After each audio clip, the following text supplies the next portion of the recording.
Bugün hiç bilmeyenlere bile vadeli işlemleri limonla, mandalinayla ve havuçla, tabii ki olmazsa olmaz parayla anlatacağız. Vadeli işlemler hesabı nasıl açılır?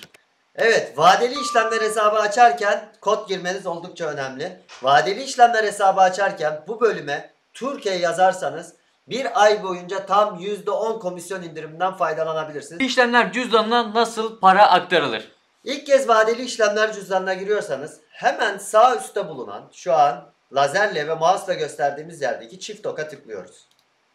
Sonrasında hemen burada spot hesabınızdan vadeli işlemler hesabınıza otomatik olarak para aktarma seçeneği çıkacak. Maksimum seçeneğini kullanalım. Şu an için 50 dolar arkadaşlar vadeli işlemler cüzdanımıza atacağız. Bunun için tek yapmamız gereken şey onayla tuşuna basmak. Evet, gördüğünüz gibi arkadaşlar sağ üstte 50 dolarımız vadeli işlemlere gelmiş bulunuyor. 50 dolarım var. Vadeli işlemlerde para kazanabilir miyim? Bunun hiçbir şekilde parayla alakalı olmayan bir durum olduğunu hemen size anlatacağım. Buradaki olay tamamen risk arkadaşlar. Ne kadar paranızı, ne kadar coin'le riske ettiniz. Bir örnek üzerinden devam edelim. Diyelim ki benim 100 liram var ve 1 bitcoin işlem açıyorum. Bu mandalinayı 1 bitcoin farz edin.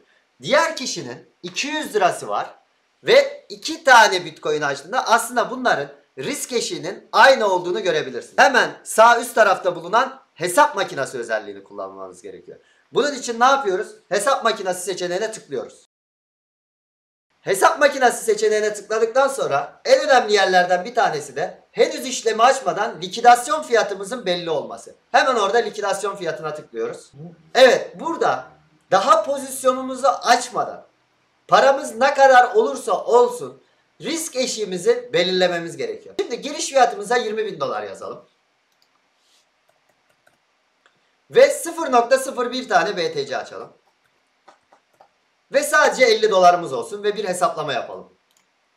Gördüğünüz gibi biz eğer 50 dolarımızla 0.01 BTC işlem açarsak bizim likidasyon fiyatımızın 15.060 dolar olduğunu görebiliriz. Peki Ömer, biz 50 dolarımızla 0.01 bitcoin yerine 0.02 bitcoin açsaydık ne olurdu? Yani biz bir tane mandalina almaya çalışmak yerine eğer 2 tane mandalina almaya çalışırsak likidasyon fiyatımız nasıl değişiyor? Buyurun hesaplayalım. Evet arkadaşlar, gördüğünüz gibi artık likidasyon fiyatımız 17.570 dolarlara geldi. Sizin tek yapmanız gereken vadeli işlemlerde herhangi bir pozisyon açmadan hesap makinesi özelliğiyle birlikte likidasyon fiyatınızı hesaplamak. Vadeli işlemlerde kaldıraç ne kadar önemlidir? Evet, şimdi bu sorunun cevabını verdiğimde herkes çok şaşıracak. Çünkü ben diyeceğim ki vadeli işlemlerde aslında kaldıraç önemli değil. Tekrardan hesap makinesi özelliğine girelim. Buradan bastık. Ve tekrardan likidasyon fiyatı hesaplamaya girelim.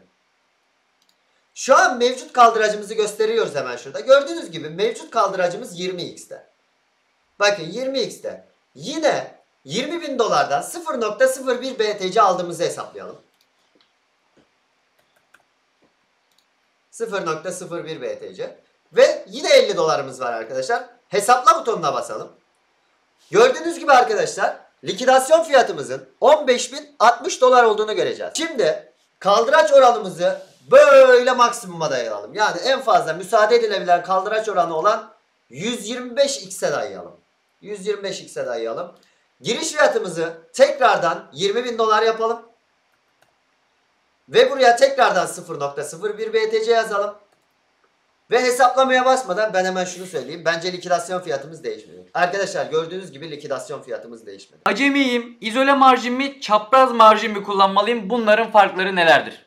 Evet, bunun için yine sağ üstte bulunan izole marjin ve çapraz marjin seçeneklerine gidip onun üzerinden anlatalım. İzole marjin seçeneğine tıklayalım. Onaylaya basalım. Ve size izole marjini yine meyveler üzerinden anlatacağım arkadaşlar. Farz edelim ki benim toplamda 300 dolarım var. Ya da 300 TL'm var. Hiç önemli değil. Bakın burada bir 300 TL'm var. İzole marjinde şunu yapıyoruz arkadaşlar. Ben diyorum bu 300 TL'nin sadece 100 TL'sine pozisyon açıyorum diyorum. Yani bu 100 TL'yi aradan çıkartıyorum. Bakın. Hemen şey yapalım Ömer. 100 TL'yi aradan çıkartacak bir pozisyon açalım. Tamam. Şöyle. Küçültelim biraz daha. Pozisyonu. Küçültelim. 125x'teyiz. Kaldıracı düşürelim birazcık da. Bunu varsayılana çekiyorum. 20 olarak tutuyorum. Şimdi arkadaşlar izole marjinde 20x bir pozisyonla totalde 50 dolarımızla, yani burada bir 50 TL var. 50 TL'mizle bir işlem açmaya çalışacağız. Bu işlemde neler oluyor? Hep birlikte bakalım. Arkadaşlar bir long pozisyonu açtık ve bu long pozisyonunda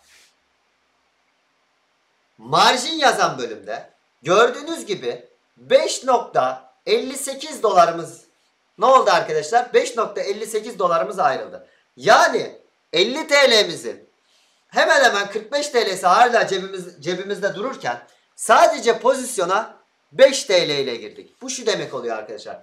İzole marjinde eğer likide olursak bizim cüzdanımızda bulunan 50 TL'nin tamamı gitmeyecek. Sadece 5 TL'miz gidecek ve 45 TL'miz cebimizde kalacak. Eğer acemiyseniz kesinlikle izole marjinde işlem açmanızı öneriyoruz. Bu sizin paranızın tamamını kullanmak yerine sadece bir bölümünü kullanmanızı sağlayacak ve riskinizi düşürecektir. Şimdi çapraz marjine geçelim. Ve yine bir pozisyon açalım Ömer. 50 dolarımız var. Yani 50 TL'miz var. Evet, küçük bir pozisyon açalım. Ve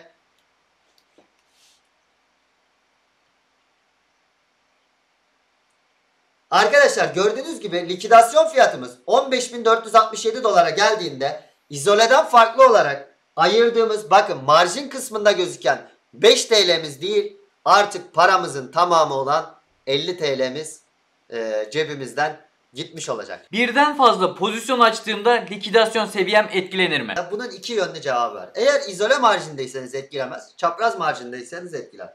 Çünkü ne yapıyorduk arkadaşlar? İzole marjinde her açtığımız pozisyon başına ayırdığımız miktar belliydi.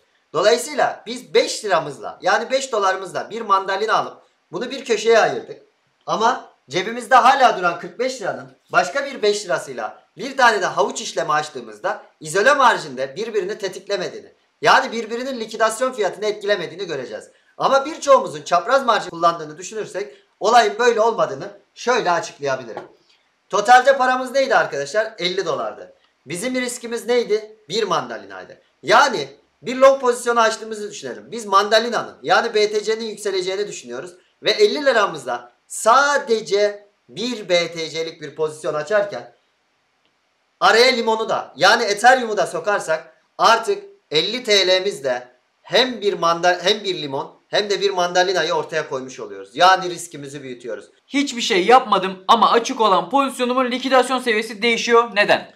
Evet, bu sorunun cevabı tamamen burada yatıyor. Yani funding fee'de yatıyor. 8 saatte bir gerçekleşen funding fee shortçu ve longçu pozisyonlar arasında spot piyasayla vadeli işlemler piyasasını eşit tutmak için uygulanan bir uygulama. Hemen örnek üzerinden gösterelim. Burada gördüğünüz bir eksi işareti var arkadaşlar. Eğer bu funding fee eksi ise shortçular longçulara para öder. Buranın artı olması durumunda ise longçular shortçulara pozisyon öder. Şimdi, o yüzden funding fee'ye dikkat etmeniz gerekiyor. Funding fee nedir? Bunu borsa mı alıyor? Funding fee'yi az önceki soruda aslında anlatmıştık. Funding fee spot piyasayla vadeli işlemler piyasasını dengede tutmak için, aynı fiyatta tutmak için oluşturulan gayet mantıklı bir sistem. Az önce anlattığımız gibi funding fee tamamen kişiler arasında olur. Az önce ben 1 lirayı Ramazan'a verdiğim gibi tam tersi bir durumda artı funding fee, çünkü ben shortçuydum, artı funding fee'ye geçmesi durumunda bu Ramazan'dan 8 saatin sonunda tekrar alabilirim. Tekrar eksiye geçtiğinde 8 saatin sonunda Ramazan'a tekrar verebilirim. Yani funding fee tamamen Ramazan'la benim. Yani borsada işlem açanların birbirleri arasında gerçekleşen bir işlemdir.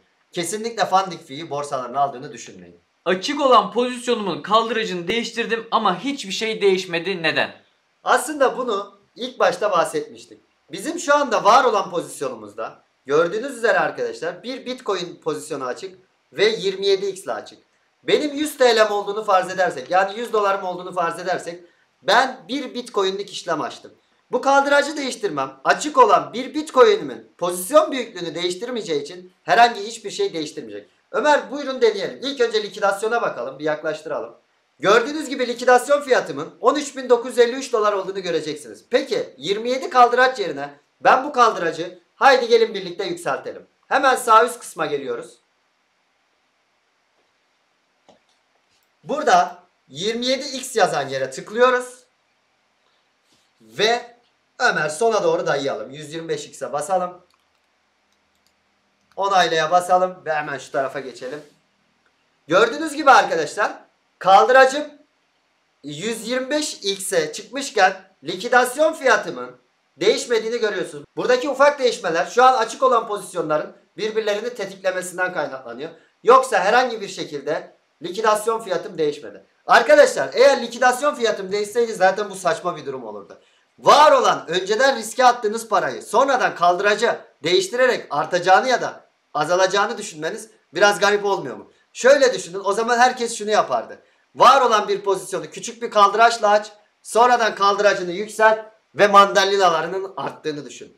Böyle bir şey olamazdı arkadaşlar. O zaman herkes kârdayken kaldıraç oranını yükseltirdi. Bu sayede karına kar katardı. Zarardayken de ne yapardı? Hemen bu mandalinaları atardı. Kaldıraç oranını düşürürdü ve zararı azalırdı. Bunu mantıksal açıdan düşündüğümüzde böyle bir şeye etki etmeyeceğini zaten görebilirsiniz. Pozisyonuma ekleme yaptım. Giriş fiyatım değişti ama likidasyon fiyatım yaklaştı. Neden? Evet, bu sorunun aslında cevabı çok basit. Arkadaşlar ne dedik her zaman? Şu an cebimizdeki para belli. Açtığımız pozisyon belli bir BTC. Eğer biz bunu 2 BTC, 3 BTC, 1.1 BTC'ye çıkarttığımızda paramızın büyüklüğü değişmeyeceği için likidasyon seviyemizin yükseleceğini ama ortalama giriş fiyatımızın değişeceğini görebilirsiniz. Hemen şurada Ömer ortalama giriş fiyatımızı gösterelim. 28.087. Şu anki Bitcoin fiyatının bu seviyeden daha düşük olduğunu farz edersek bu seviyenin daha aşağı bir yere geleceğini ama bir yandan da likidasyon seviyemizin yaklaşacağını yani 13.937 dolardan daha yüksek bir seviyeye geleceğini görebilirsiniz. Niye? Birazdan göstereceğim örnekte artık benim bir mandalinam yok, 2 mandalinam var ama sadece 100 liram var. Hemen Ömer geçelim, pozisyonu büyütelim. 13.937'yi unutmayalım. Gördüğünüz gibi bir BTC daha pozisyon açıyoruz. Hemen long pozisyonunu açalım. Hızlı olması açısından piyasadan açıyoruz. Piyasadan long pozisyonumuzu açalım. Şöyle. Evet. Evet, şimdi aşağıda ne gibi değişiklikler olmuş bakalım. Gördüğünüz gibi arkadaşlar giriş fiyatımız 27.981'e gelirken likidasyon fiyatımızın 20.965 seviyelerine geldiğini görüyoruz. Çünkü ne oluyor arkadaşlar? Biz var olan paramızla bir tane mandalina almak yerine 2 tane mandalina aldık. Mandalina'nın her birinin bir düşüşünde artık bir çarpan değil 2 çarpan etkilemeye başlayacağız. Bu en sık yapılan hatalardan bir tanesi. Eğer sizin pozisyonunuz özellikle zarardaysa arkadaşlar likidasyon seviyenizin yaklaşmasını istemiyorsanız long pozisyonda ne yapıyorsunuz arkadaşlar? Pozisyonunuzu kesin ve kesin olarak büyütmüyorsunuz. Bu sizin likidasyon seviyenize örnekte olduğu gibi yakınlaşmasını ve bu sayede daha kolay likide olmanızı sağlıyor. Sakın ha sakın şöyle düşünmeyin. Giriş fiyatım uzaklaştı ama şunu unutmayın. Likidasyon fiyatım ve riskim arttı. Her zaman ne yapıyorduk arkadaşlar? Paramızla en düşük riski alıyorduk. Sigorta fonu nedir? Bunu borsa mı alır? Evet, sigorta fonu ani düşüş ve yükselişlerde borsaların kullanıcıların zarar görmesini engellemek için oluşturduğu bir fondur arkadaşlar. Bu fon sayesinde ani yükseliş ve düşüşlerde zarara uğrayan kullanıcıların paraları bizden toplanan paralarla borsalar tarafından karşılanır. Peki sigorta fonunun açtığımız işlemlerdeki yeri nedir? Buyurun gelin örnek üzerinde buna bakalım. Giriş fiyatımızı 1000 dolar yapalım Ömer. Miktarımızı 1 Bitcoin yapalım ve paramızı da 100 dolar yapalım. Hesaplamaya basmayalım. Şimdi arkadaşlar normalde bizim 100 TL'miz var ve 1000 TL'den 1 Bitcoin alıyoruz. Matematiksel olarak hesapladığımızda bizim %10 paramız yani 1000 dolarda 100 lira %10 yaptığı için 100 TL'mizi kaybettiğimizde likide olmamız. Yani 1000 doların 900 dolara düştüğünde likide olmamız gerekiyor. Ama sigorta fonu olduğu için hesapla kısmına yazdığınızda bunun birazdan 900 dolardan 903 dolara çıktığını göreceksiniz. İşte arkadaşlar aradaki 3.61 doların sigorta fonuna aktarılan bir para olduğunu söyleyebiliriz.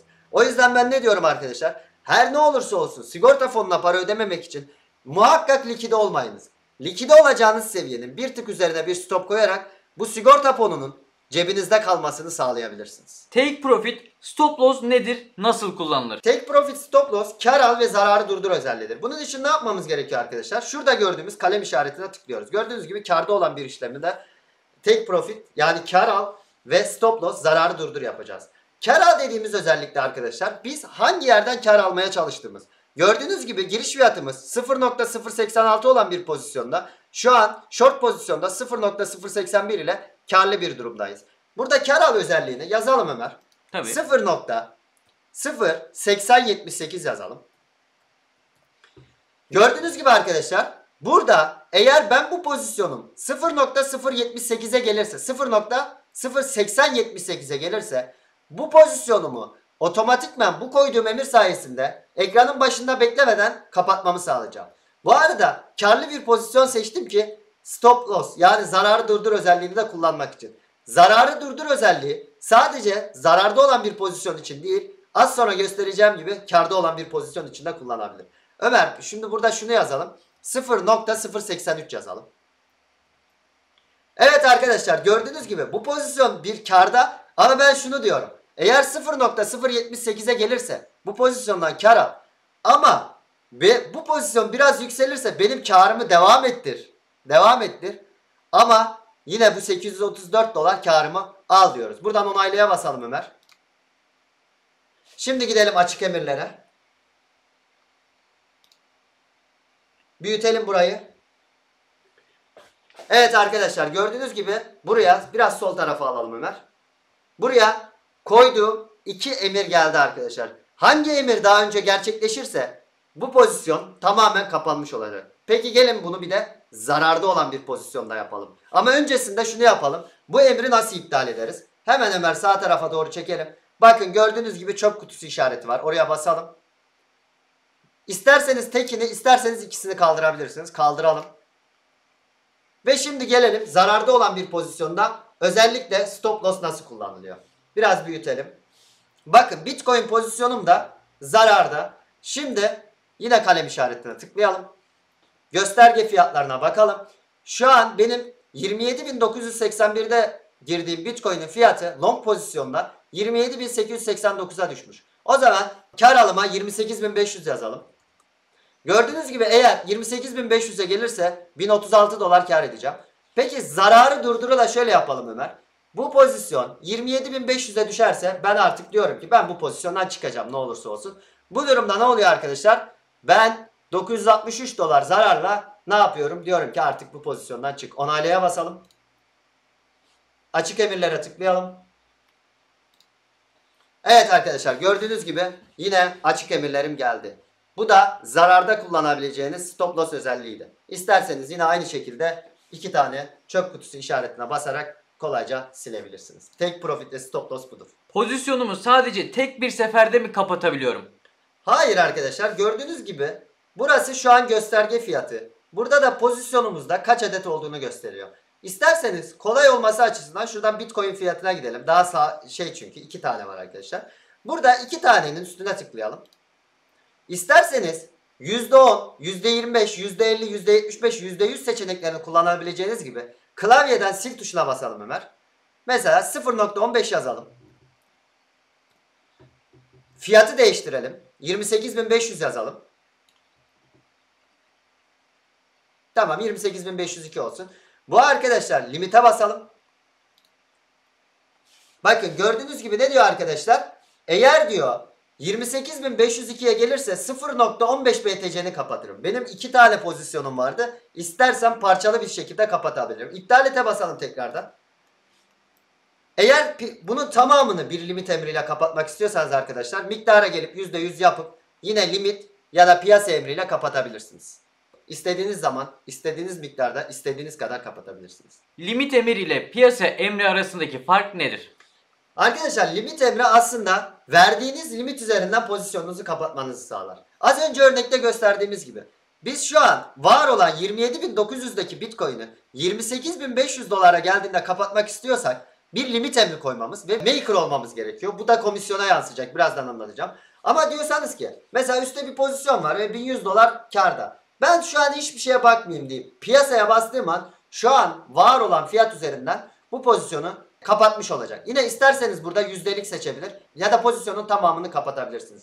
Limit emrinde istediğiniz fiyata gelmesini, bilgisayarın başında beklememenizi, emir defterine emrinizin işlenmesini sağlarken piyasa fiyatında aynı anda pozisyonu kapatmanızı sağlar. Bu ne işe yarar? Şunu anlatayım arkadaşlar. Eğer siz limit emir kullanırsanız ve limit emriniz var olan fiyattan farklıysa ve bu deftere sizin emriniz işleniyorsa siz artık maker'sınız ve Binance vadeli işlemlerde 10.000'de 2 komisyon ödersiniz.